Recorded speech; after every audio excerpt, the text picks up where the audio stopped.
and thank you for joining us today. I'm Barbara Mayetta, and I'm a wealth advisor and financial planner here at 12 Points. I am passionate about people, working with people who are coming to the end of their careers or early in retirement.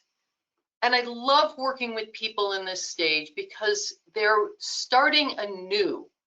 They're starting a new chapter in their life, but they're starting it with more knowledge, more life experience, more wisdom, and more confidence than they've ever had in their life before. So I love working with people who are at the beginning and so well equipped to start it.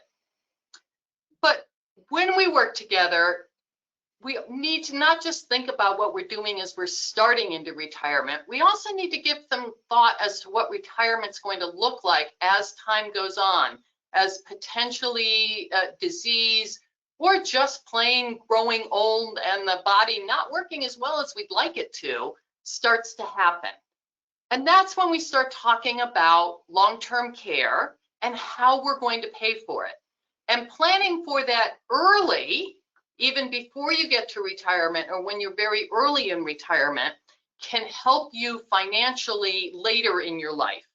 So we've invited Linda Thalheimer here today to talk about this.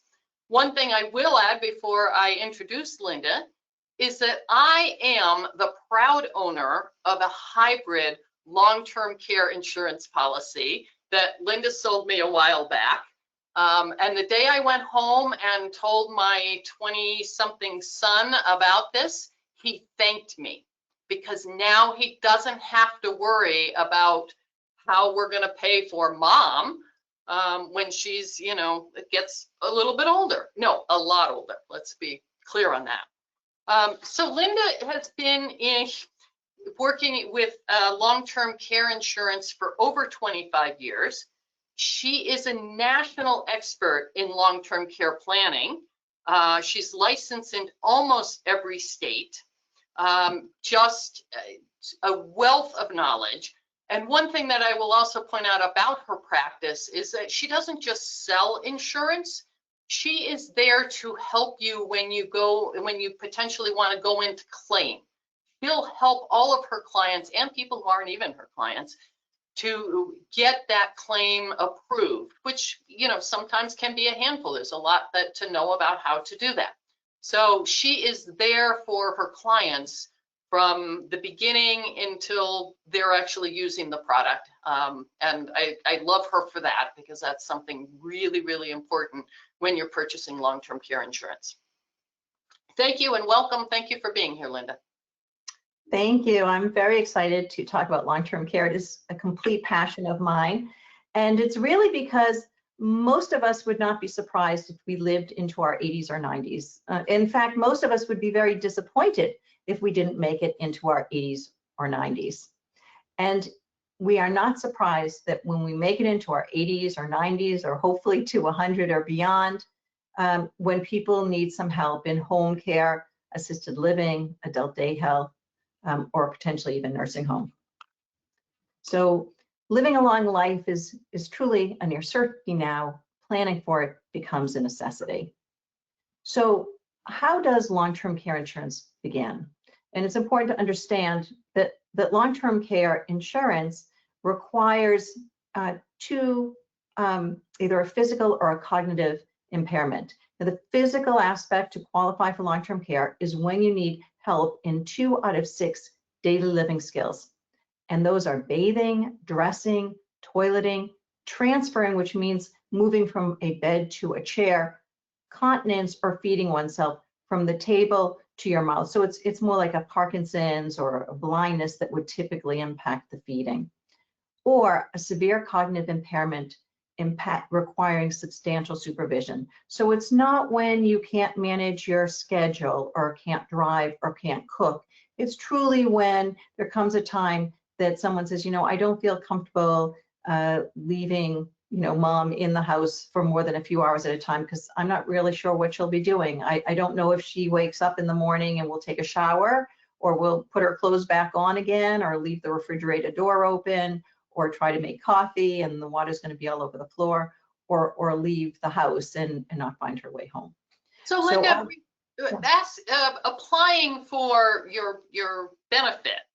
This usually requires a doctor to sign off that this is, you know, what your abilities are and what you can't do. Is that usually how it's done?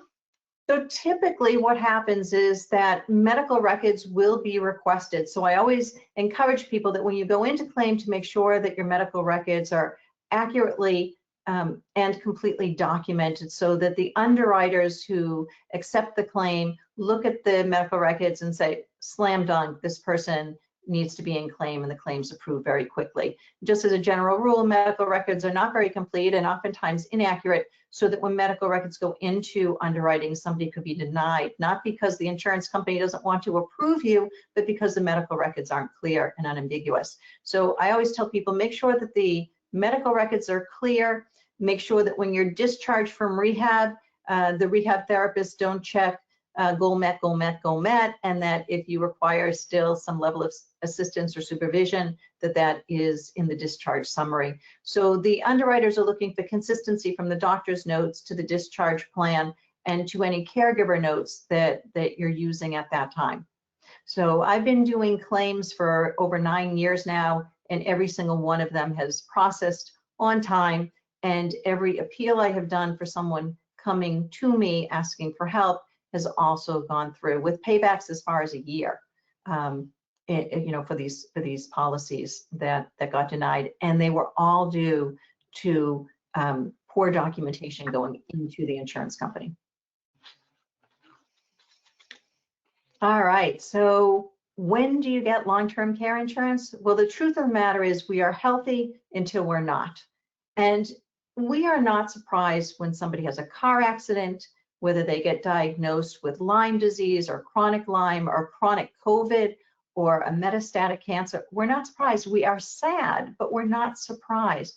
So the importance of looking into long-term care insurance is not that we think that we're going to need care tomorrow, but that we understand that we could be diagnosed with something, or something could happen that could prevent us from getting our long-term care when we want it. So what do our health insurance plans cover?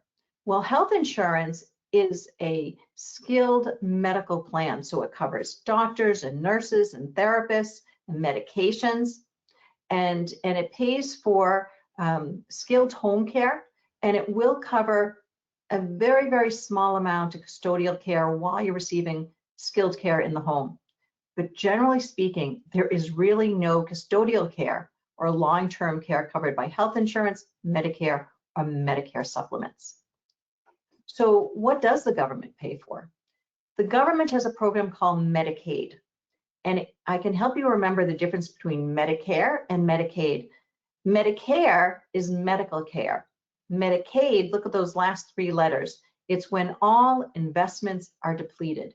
It is financial aid, and it is a program for the poor, and it is a loan, not a gift, which means that if you use Medicaid, they can come after your house.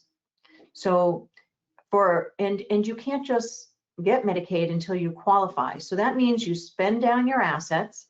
A single person spends down to $2,000 and can only maintain $522 worth of income in order to qualify for Medicaid. A lien is then placed on the home, and when you die, the government can take the money from the sale of that home to repay for those costs that you have created in long-term care. For a couple, the spend down is down to $157,920, and the income can only be $3,948. And once again, when Medicaid is required, the government can put a lien upon the home. Now, they won't force it to sale because there's a spouse living in the house, or if there's a child living into the house. But when that home is sold, that lien stays intact so that they can collect their money. Probability of needing care, it's about 70% that somebody could need long-term care, and that's a general guideline across all ages and in requiring care. Now, the average utilization is much more complicated in that it's 2.3 years for males, 2.6 years for females, 3.8 if single. So most couples do become single at some point, and it's not a bell-shaped curve where the height is in the center of this average. It's a U-shaped curve where 40% of care will be 2 years or less, and yet almost 20% and more will be 4 years and more. So the middle being used much less. So it's important that those who don't have a lot of money get shorter policies with higher amounts that they don't have to co-fund. And those who have some assets, and those who say I could be close to self-funding, or I just don't want to run out of money in a catastrophic way, have longer policies and may pay for half the cost of care so that they can pay for those long events. Now, the truth of the matter is that most people want to stay in their own homes. Now, the average cost of care in Massachusetts is now $40 an hour with a 4-hour minimum. You just can't get people to walk in your home for $40 an hour. So that shift is $4,800 a month just to get someone in the morning. And if you need somebody to put you back to bed at night, you're now talking $9,600 a month. And 24 hours, $29,000 a month. I mean, this is scarier in some ways than college educations. So how do we calculate the future cost of care?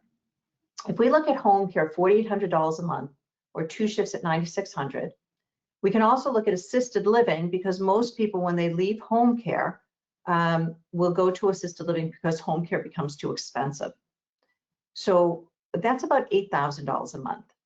Now, a dementia unit is typically $2,000 or more than that $8,000. And oftentimes people who can afford the $8,000 and an additional aid will even hire an additional aid on top of that $8,000 a month. So let's talk about funding an assisted living for $8,000 a month for 4 years of care. And that care is increasing in cost 5% a year. So if we look out in 15 years, we're talking $827,500, and we're talking over $1.6 million in 30 years, just for 4 years of care. So let's talk about, how do we fund it? How does long-term care insurance work? Now, we are presuming a 58-year-old healthy female. When I say healthy, you can still have, well, we're talking about a female who might have high blood pressure and anxiety, a little depression, maybe thyroid, they might have had a knee replacement. All of those things are in this, are being taken into consideration in this pricing. And women are more expensive to insure than males. And we are, and if a female participates with a partner, or even has a partner, this pricing can even be lower. So we are pricing at the highest level, so to speak, for a 58-year-old, generally healthy women. So as I talked, I mentioned that if we fund about 60% of long-term care of assisted living in 15 years, meaning that you would cover 40% of long-term care in 40 years, that total cost is $827,500. So 60% of that is $496,500. So you would have a choice. To self-fund, you would put aside $238,825. Right now, if you returned 5% every year, you'd be able to fund that $496,500. Keep in mind, not only would you be doing that $496,500, you have the other 40% on top of it. Or you could purchase a traditional policy, which is a use it or lose it policy, and you could pay $5,386 annually until you start receiving your long-term care benefit. And that would be $80,790 over 15 years, or $134,650 over 25 years. So definitely significant cost benefit to purchasing the long-term care as opposed to self-funding. And if you wanted to, you could purchase a hybrid policy. And hybrids work really well if you want to pay up the policy in 10 or less years. And actually, there's some new policies you could pay out in 15 years or less, and you still get a tremendous rate of return. The hybrids have that death benefit for those of you who think, well, what if I put in all this money and never need my long-term care policy? Well, there's a death benefit so that your heirs can receive the death benefit tax-free. So in a hybrid, you could put in $12,226 annually for 10 years, and at the end of 10 years, you are done. So for those of you who are working and want to have this paid off by the time you're retired, that is an option. And so you see for about $122,000, you've paid off this policy. So the cost benefit. Linda, go back a sec.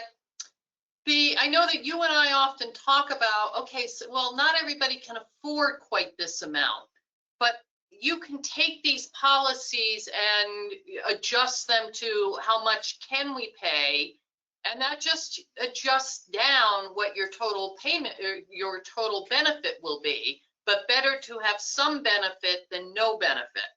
So don't be scared off by these numbers, because you don't have to buy this full 60%, but if you can buy 25, 30%, that's still very helpful to you in your later years.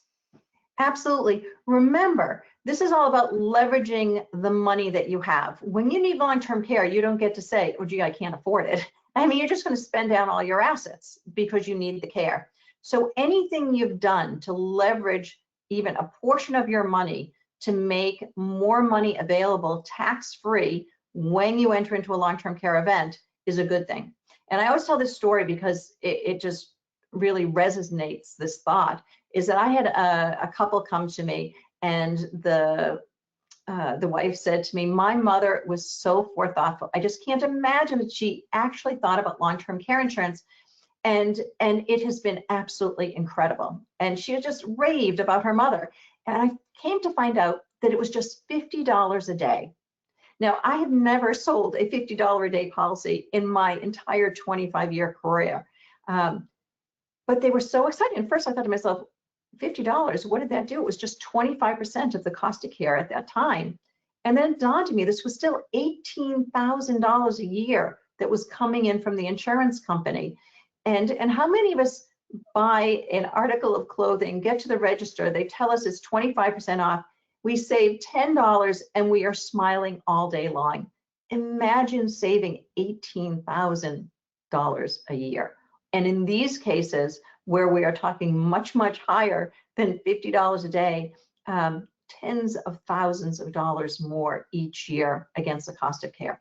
It is a feel-good situation to families and to you. It feels like money's coming in free because it was already prepaid, and it's just a real good feeling during a bad time, especially knowing you've leveraged your money so much further than you could have had you invested. So there's a brand new qualified long-term care hybrid that we have, actually two of them. One that's been around for 3 years, came into Massachusetts, and it is great for those ages, anywhere from 70 to 80. We have a new policy that just came out just last Monday that is great for ages 40 to 80. And these hybrid annuities are especially excellent for easy underwriting. So for those of you who may have waited a little bit too long or just had bad luck and have terrible medical records, but you're generally healthy, but your medical records just don't look good, or you waited a little longer so that you don't have an opportunity for the inflation within these policies to really have that benefit, these new hybrids are fabulous. What they do is, based on your health, they will either double or triple the amount of money you put in the policy. They are single premiums, and they are cash benefits, and there's a death benefit and cash value. I mean, they really check all the boxes. So for anyone who has a health issue, or anyone who is starting later in life to think about long-term care planning, these are just very exciting products. And Linda, I know that you and I have just placed one of those products with a client of mine. It also is helpful, especially if you're sitting on the edge, not knowing whether I'm going to need this money. I'm concerned about putting it all, or paying the premiums.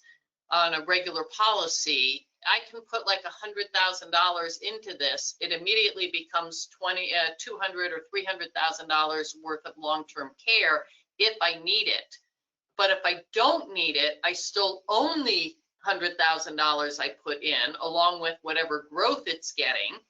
It does have costs, expenses coming out, but I still have access to that money if I were to need it in an emergency, right? Correct, correct. So there are actually two different annuities here, and one of them has tremendous growth in the death benefit and cash value, and is growing at 2% a year. And you know, it's very easy to qualify for the 300, and sometimes 312% on your 100,000. And the other one is interesting that it's based on age and health, depending on whether it's 2 or 3 times, but it's going to increase at 3% every year. And the death benefit is higher than what you put in at the beginning, and it does increase every year as well. So they're just great products. They're qualified, so the money's coming in tax-free.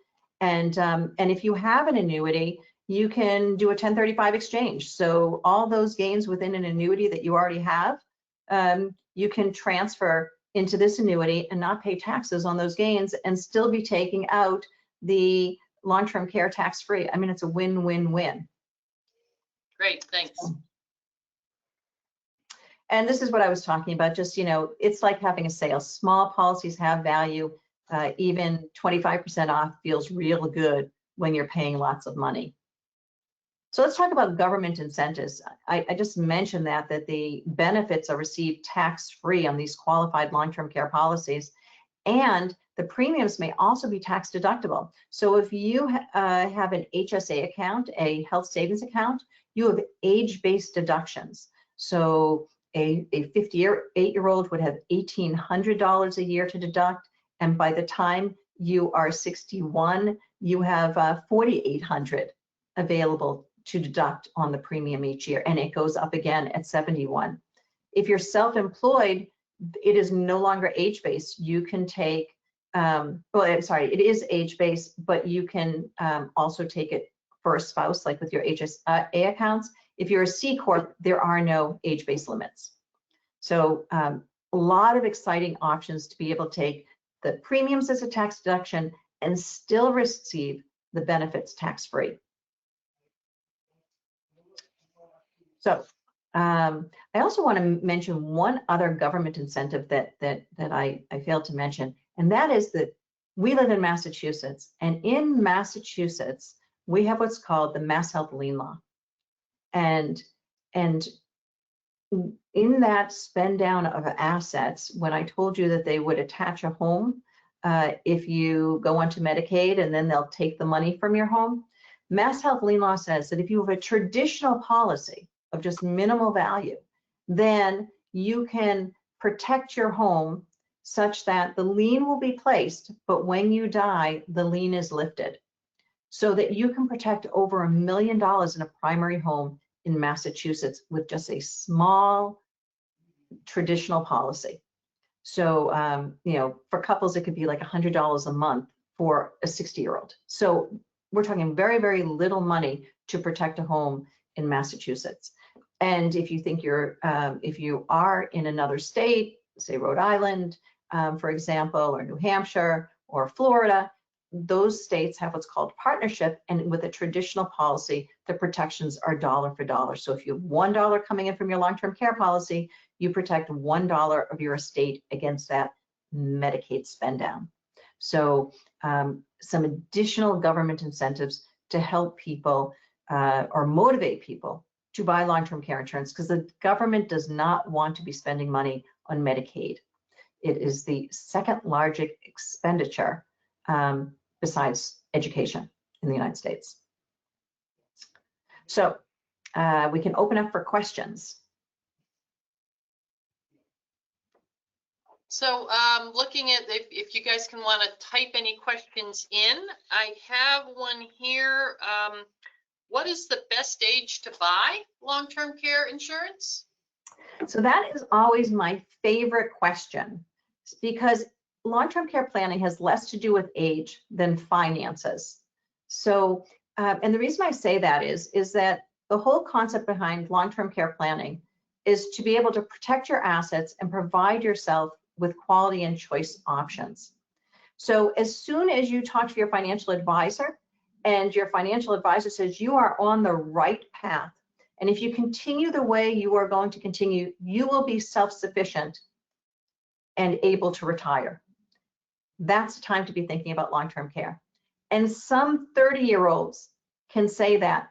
They graduate from MIT, for example, and come out making $200,000, and they know that if they continue on the right path, they will be able to be self-sufficient in old age. And the only thing that prevents people from getting long-term care is their health. So while we have these simplified issued products, certainly to be able to have the option of all products is preferable. So to be honest, I have long-term care insurance for both my children, which I purchased for them when they were in college. Why? I had one son playing football, and I don't think I mentioned that I am an occupational therapist. I have my master's in healthcare administration. I worked in spinal cord injury when I started my career, and these were all young people. And if I had asked any one of my spinal cord injured patients the day before they entered the hospital, would you like to buy a long-term care policy? They all would have laughed me off the planet, right? They were young and healthy. What could possibly happen? So I do. I have long-term care insurance for both of my children who are young adults, and I was going to say that it's nice to know that that's in place. And this can be part. So if you're planning an estate plan, you know, this is something you can even set up for kids. Any other questions? Yes. Can I use this to pay a relative? Absolutely. If a relative's taking care of me, right? If they come into the house. Yeah. So a lot of people do have family that they would like to care for them. And those are called cash policies. So that would be the hybrids, the hybrid cash policies. And then there are combination products in the hybrids that allow you to choose which way you want to use your money, more towards cash or reimbursement. And there are policies that have a little bit more flexibility that allow you to use any type of CNA. So the answer is yes. You just want to make sure that you tell your long-term care specialist what you want so that they can choose the appropriate policy for you. And I will say that that there's so much care involved when you need long-term care that option is a nice thing to have. But I think it's really nice to know that you can hire a professional for that morning care, and then family can pick up from there. So as an occupational therapist, I always, I specialize in teaching people how to do daily living skills. And when my mom got sick and needed care, I certainly expected that I could do that for her. But I'll tell you that when I started that care, I found that by the time I had got her out of bed and dressed and in the bathroom and in the shower and cleaned up, and then I would go up and get myself ready, the morning was gone. And it just made so much more sense to use her long-term care policy, to bring in a professional, to get her up and dressed and clean up the morning. And I did my thing. And then we came down and had breakfast together. And it was a much higher quality of time together, and better utilization of our time. And when we go on vacation, we use that long-term care policy to bring in aides to the hotels. And we do it all over the country. And the aides come to my brother's houses, because certainly my mother would not want my brothers caring for her. And it just makes life a whole lot easier to know that you have these aides that can go with you. And I tell this story because it's very funny. My mom needs a tremendous amount of assistance, but if you asked her, are you independent? Her answer would be yes. And she truly believes it because she says, I am completely independent with my aids, which is true. You know, the aids are just an extension of her arms and her legs, which don't work as well as other people's. And so she's independent because she can afford to hire people to help her be independent. Thus, she is independent. Wonderful. Last question we have up here is, if I buy a traditional policy and can't pay for it later in life, does it go away? Do I not have it anymore? Yes. So a traditional policy is paid every year. And so, you know, we always work very hard to make sure that whatever premium you choose, you can afford to pay for your lifetime until you go into claim. And but I will say that there are options. So you can always reduce a policy. So if you bought a 4-year policy, you could reduce it to 3 years or 2 years. Or if you bought inflation, you could reduce your inflation protection. Or if you bought $6,000 a month, you could drop it to $4,500 a month. So I always recommend never drop a policy. And you might hear a parent or a grandparent who has a policy and they're concerned about their premiums. Usually the cost benefit of the policy says hold on to them as tight as you can. But if for some reason that is just too difficult, I encourage people to reduce the benefits so they can continue to afford those premiums. So that's one of the nice things about being able to set up a plan that you can be done by retirement, so you don't have to think about the potential of getting to a time that you might not be able to afford it. That's really great to know. Actually, I hadn't heard that before about reducing it. So that could be very helpful for people when their expenses get a little, if their expenses get a little tighter. Absolutely. Okay. Yeah. So I think that is it for questions. Did you have something you wanted to close with, Linda? Yeah, so I just wanted to say, one other thing, if any of you out there, have heard about people who have long-term care policies and have questions about their policies, they are welcome to call me as well. So I'm always happy to answer a question about a long-term care policy. You have your contact information on the next page. Yep. Okay. And just so you know, I can make things very efficient. If you want a quote, you can go right onto my website at longlifeplanning.com, and on that website you can complete a questionnaire so that I can have quotes ready for you when we have a meeting. You can also schedule a meeting right there, or even better, you can meet with Barbara first and figure out how your finances are working and your ability to enter into retirement confidently, so that you have all those ducks in a row when you need it. Yep.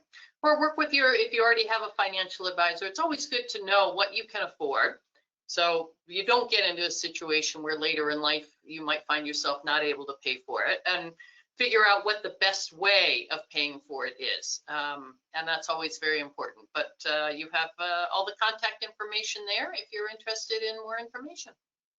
Excellent. Thank you so much. Thank you all for joining us.